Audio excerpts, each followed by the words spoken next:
Hello, my name's Rebecca, and this is Your Bourbon Journey. Happy New Year and welcome to 2026 and episode 51 of Thirsty Thursday Cocktails. I hope your New Year's Eve was special and sparkly, which is why I'm a bit sparkly tonight. Today, we're going to make a classic from the historic Louisville Hotel, the Seelbach. We are making their namesake, the Seelbach Cocktail. This is a staple for bourbon lovers who want a drink that has the sparkle and fun and celebration of champagne, but hits like a Manhattan. Tonight, we're going to be using some really fun ingredients, so let's get started. First of all, we're going to use a 1.5 ounce pour of the Old Forester Single Barrel Bourbon. Now, you can find these at various liquor stores. They're phenomenal. They're usually a little higher proof. I will say that this one here is a lovely 129 proof. So that's going to give us some pop with our Seelbach.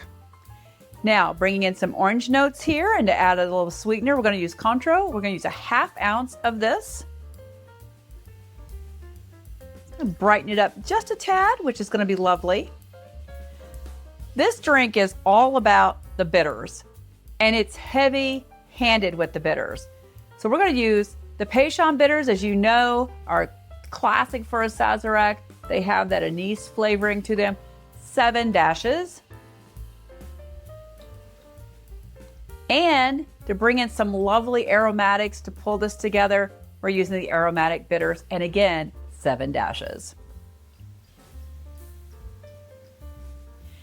That's a lot of bitters, so we're going to add, not typically done in a Seelbach, but based on our bitters and this heavy proof of the Old Forester, I am going to add a 1/2 ounce of the Demerara syrup. It's going to bring a little dark brown sugar notes that's going to sweeten it up just a tad and make it just lovely. Now we're going to stir this very quickly just to get all those bitters mixed together with the bourbon, the Cointreau, and the Demerara. And then we're going to add ice, and we're going to stir for at least 30 seconds to get dilution, because we want it to match this chilled level of the sparkling wine. So I will do that and shorten that for you.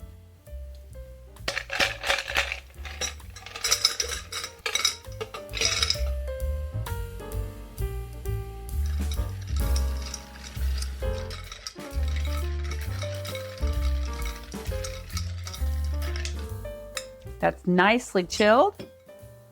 We will strain this into our coupe glass. You can use a champagne flute, but the coupe glass gives us a little more volume so we can add more champagne. And all those bitters provide a really lovely color for this cocktail. Now, an important piece is we are going to express an orange peel over the top. That's going to bring us some nice citrus notes. That's going to also help with the bitters and brightening it up just a tad. I have this nice long piece of orange peel that we will drop right in there. Now, of course, it wouldn't be a Seelbach or the holidays without some champagne or sparkling wine. Excuse my ginormous bottle, but we're planning on having a few cocktails this evening.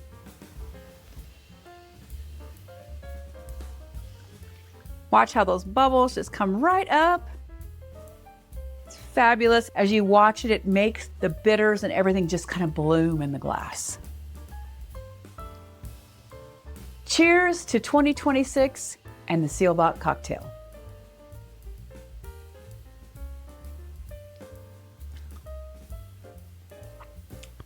I'm loving this. It's sophisticated, it's effervescent, and it's bold. It's got a lot of boldness to it. I think it's fantastic. It's a great way to kick off the new year. And since we didn't do this New Year's Eve for you, you might have some extra sparkling lying around that you're trying to figure out what to do with on this New Year's Day. Here's a great way to use it.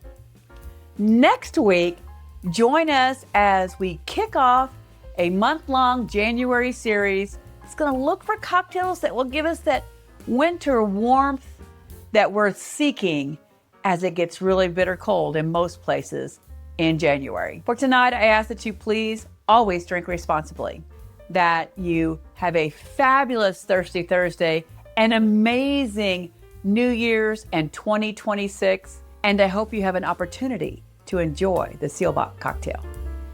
Cheers.